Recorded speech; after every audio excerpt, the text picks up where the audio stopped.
What is going on, everyone? My name is Andy. Welcome back to what will probably be one of the most pointless FPL videos I will make all season. Usually there's a standout captain, but there's some other good fixtures or some other good players. But this week it really does feel like everyone is just holed into Spurs versus West Brom for a lot of reasons, right? It's a good fixture. The players are in good form, especially Kane and Son. And obviously the ownership is massive as well, which you don't want to take into account necessarily with all of your decisions. But for this week, if you go against the grain, it could be huge, which I'm going to talk about in just a minute. So we're still going to do this because unlike Man United, I want to provide some consistency on this channel. I've said I would do captaincy videos, so we're going to do one every single week, regardless of whether it seems obvious. I'm going to talk about Kane versus Son a little bit because I've seen people trying to work out who's the best between the two. And I am going to look at all the other fixtures as well to kind of go through to see, are there any potential differentials that we could go with? So if you enjoy this video, please do give it a like, despite the fact you're going to go for Kane or Son. Hit subscribe if you're new around here, and let's jump into it. So let's start off with, you guessed it, West Brom versus Spurs. And everyone, I mean everyone, not literally everyone, but most people are going to be going in for a captain from this matchup, right? And a lot of the reason for that is because the other ones we'd usually go for, like City, Liverpool, are playing each other, and we'll talk about that game in a little bit. But obviously people are drawn to this one, and ownership shouldn't... I really don't like thinking about ownership when talking about captaining players or bringing players in or taking players out. It shouldn't really come into it. But this does feel like one of those weeks where you go against the grain. There's not really a massive amount of upside to doing that, and it will really hurt if Kane and Son do well.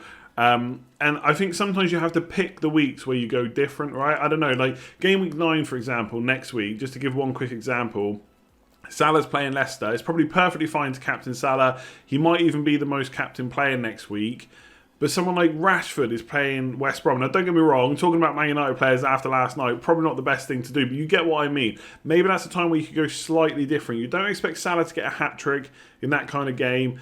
Rashford could do as well, if not slightly better, just because of the fixture. Maybe that's a time to go different. Don't worry about the ownership. But this week, there's not too many other options that I would maybe go for. So that would play on my mind. Both players have scored 71 points each, right? So 142 between them. It's been a pretty massive season so far.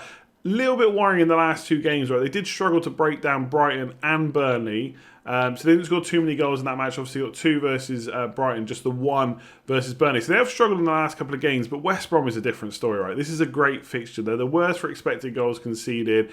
This and Fulham are the two teams that I want to see in a fixture list, right? If a team has got these two fixtures in the next kind of 3 or 4, they're a team that I want to target. So whether or not you go for Kane or Son, all right, that's ultimately the big question. It's not do you captain a player from this match, it's who do you captain, right? So you could go for Bale if you wanted to, if you think he's going to start, but obviously he's not guaranteed to start.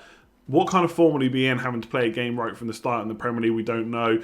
Kane and Son are the one that everyone owns. Now, I've seen some people looking at like home form versus away form. There's only been 7 matches. Like how many, like to spot patterns and trends, you need a little bit of data. Preferably like, what, 10 to 20 matches plus. Obviously, we're playing FPL, so you don't always get that opportunity to make your decisions. But I think looking at home and away when there's only been a few games so far is kind of pointless, to be honest. Right? I look at the stats, right? So Salah at home, you could say he's better away, but his home matches, Everton, first game of the season, no one from Spurs really played that well. If anything, I would say that Son was probably one of the best players on the pitch in that game, in game week 1. Then it was the Newcastle game where he should have scored. He got brought off at 45 minutes. What's he supposed to do there? West Ham at home, he got 13 points. Was he suddenly in form then? And then Brighton, he got a blank. And to be fair, Kane only scored a penalty as well. And then you look at the away games, where Southampton was a bit of a freak game. They just didn't change their defence no matter how many goals they were conceding. Man United down to 10 men. Obviously, Spurs were doing well anyway, but Man United down to 10 men didn't help. And then the Burnley game, which was a goal from a corner, which isn't very likely for Son anyway. And you know who else did really well in those games? Kane. So I think looking at home and away, kind of pointless, right? I'm looking at overall stats, and even then it's only been 7 games, right? But overall stats for the season, both have had 8 big chances each, 17 chances created for Son, 14 for Kane. So interestingly, everyone will say that Kane's the one that drops deep, he's the one that's distributing, providing the passes, but Son has actually created more chances. Kane's created 14, Son's created 17, but still very, very close. Here's where it gets a bit different, is shots. So Kane's had 31 shots so far in 7 games, right? So that's nearly what? That's just over 4 a game. And he's had 21 in the box. Son's had 15 shots, 11 in the box. So Kane has nearly doubled the amount of shots in the box that Son is having. Which again, you say that you'll hear people say Kane's playing deep, he's playing in this deeper role, and not getting further forward. But he's getting forward enough to have nearly double the amount of shots in the box that Son is having. His XG is higher, his non-penalty XG is higher, his expected goal involvement is higher. For me, looking at what's happened so far, Kane is the better option. Now, you can go and look into it even further, like how many goals do West Brom concede down left side versus right side versus centrally? How often will Son get in behind? I really don't think it matters. Right, Kane and Son are going to get chances versus West Brom. It's very unlikely. Like, it would be a freak result if West Brom get something from this. No one's expecting it, not even West Brom fans. So I think ultimately if I owned one, they are the one to go for. Like if I had Son, I wouldn't be looking to bring Kane in because the fixtures are about to swing. If I had Kane, I wouldn't be looking to bring Son in. The only question is if you have both, which I do, and I'm going for Kane, and I have not changed that all week. It went on Kane as soon as the deadline passed. I haven't thought about moving it. And if you think Son is the best, go for it, right? The chance of you getting massively punished for going one over the other is very unlikely. The thing that's swinging it for me is Kane's on penalties. And we saw against Brighton, you get a penalty, easy way to top up your score. Son gets the extra points for goals and clean sheets, so if there's no penalties, yes, he could be the better option. But the other thing that I like about Kane, again, I don't really make my decisions based on this, but I've had to check it for other videos. Kane's ownership is lower. Now, I don't know what it is in the top 10k, the top 1k or whatever, but overall, Kane's ownership is lower. So in a game where I think he's the best captain anyway, he's also lower owned, I feel like that could get me a little bit more benefit. But ultimately, these two players are going to be massively captain. Kane or Son is the way to go for me this week. As it stands, I just think team form, player form, etc. and obviously opposition. I'm going for Kane. Let me know in the comments below. Are you going Kane or Son? Or are you going different as well? We're going to talk about the other fixtures now. If you're going different, I want to hear about it and I want to know why. Nothing wrong with it. I just like to hear other people's opinions. So usually I'll pick out like 2 to 3 fixtures that I think I've got some proper candidates in.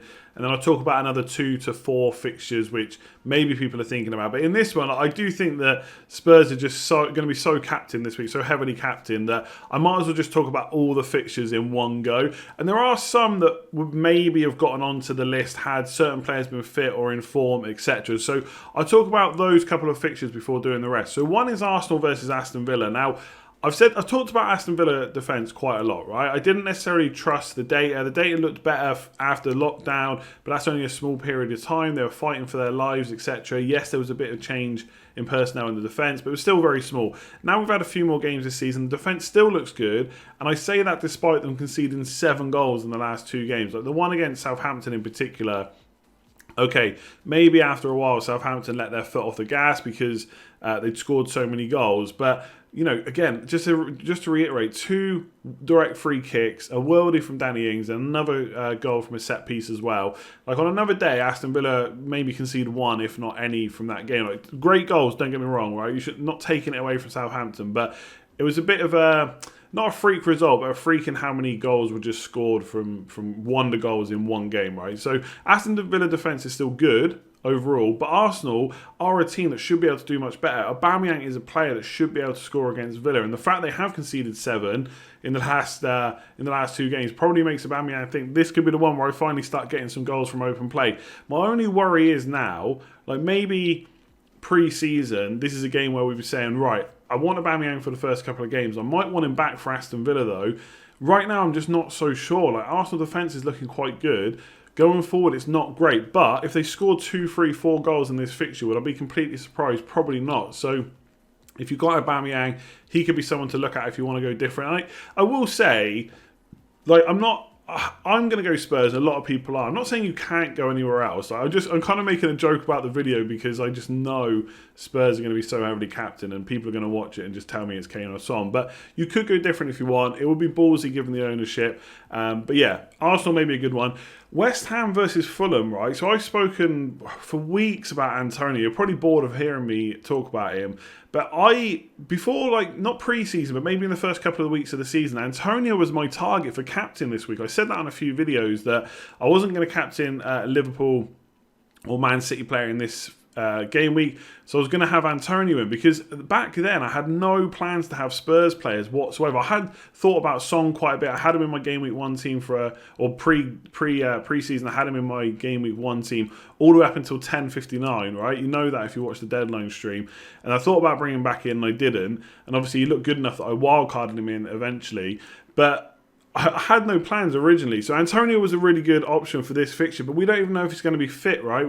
Reports are that he's out for 4 to 6 weeks.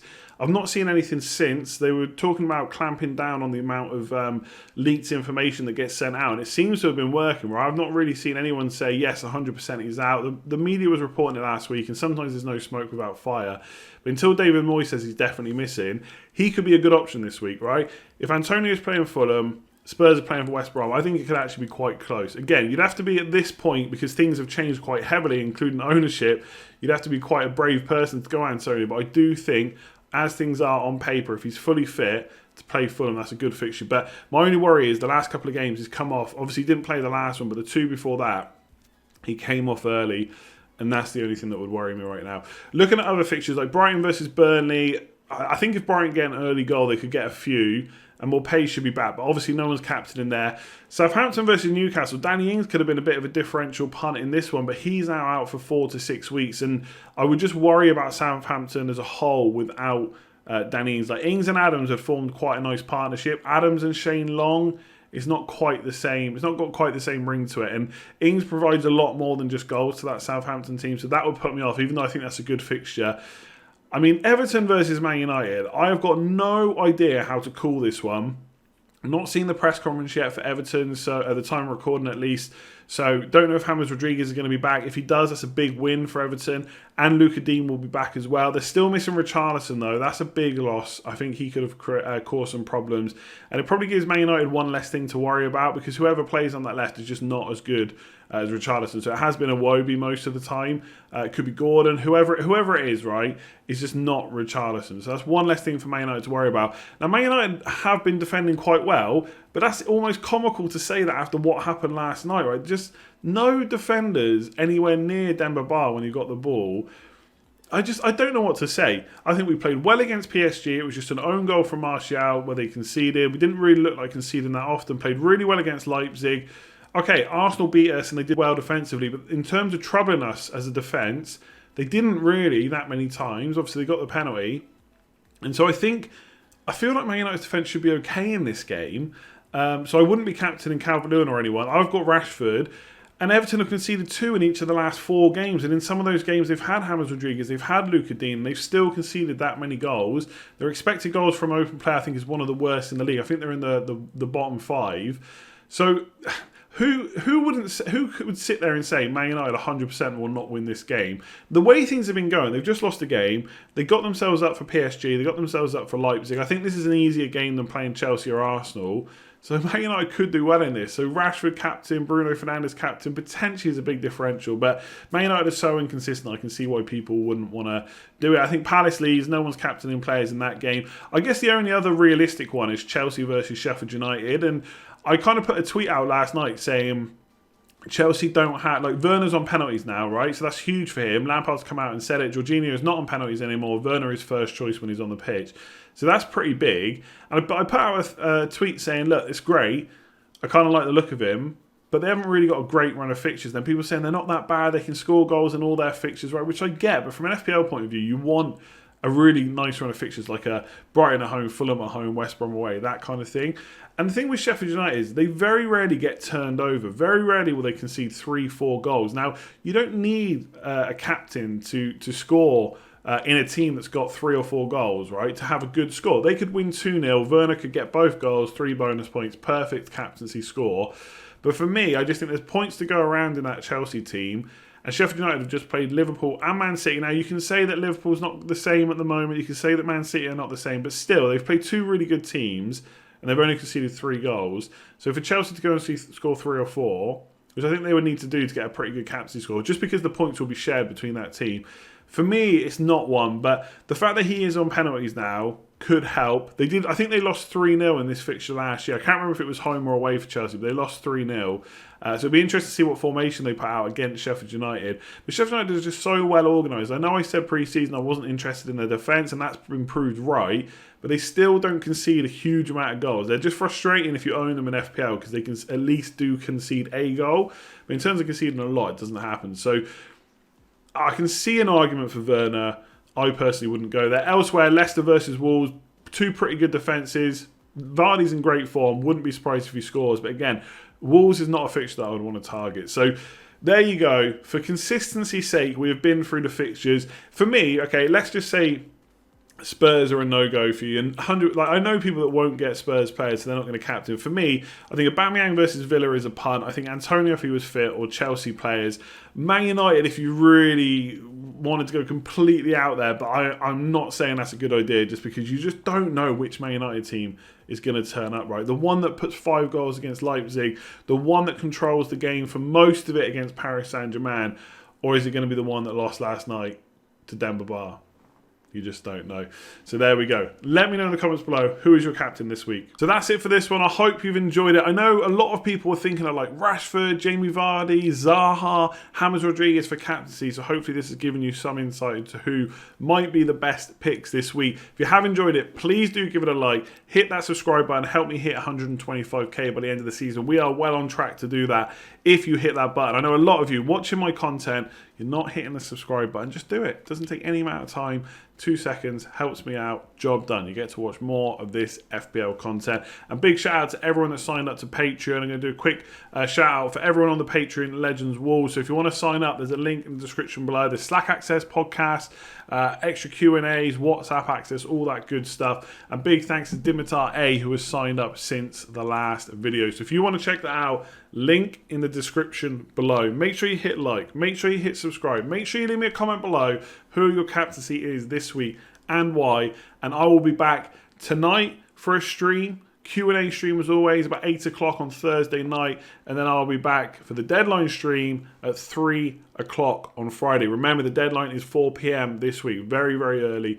I'll be back for the deadline stream as always. Thanks for watching. I'll see you soon.